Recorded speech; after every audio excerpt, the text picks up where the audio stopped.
Hello friends, welcome to the channel Art and Craft with Kushagra. Today we will make a vase from jute rope and ketchup bottle. So let's get started for it.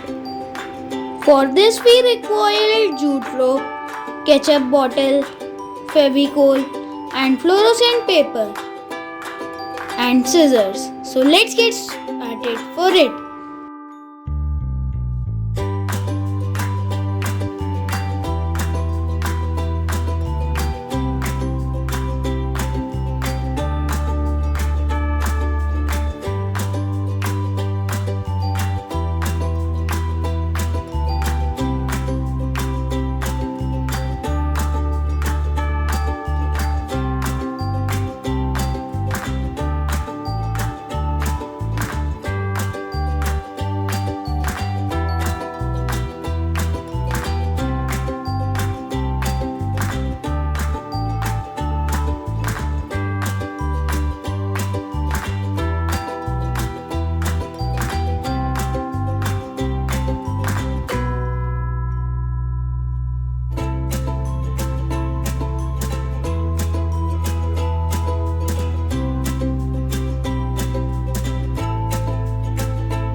Our vase is completed. If you like the video, please like, share and subscribe with your friends. Thank you.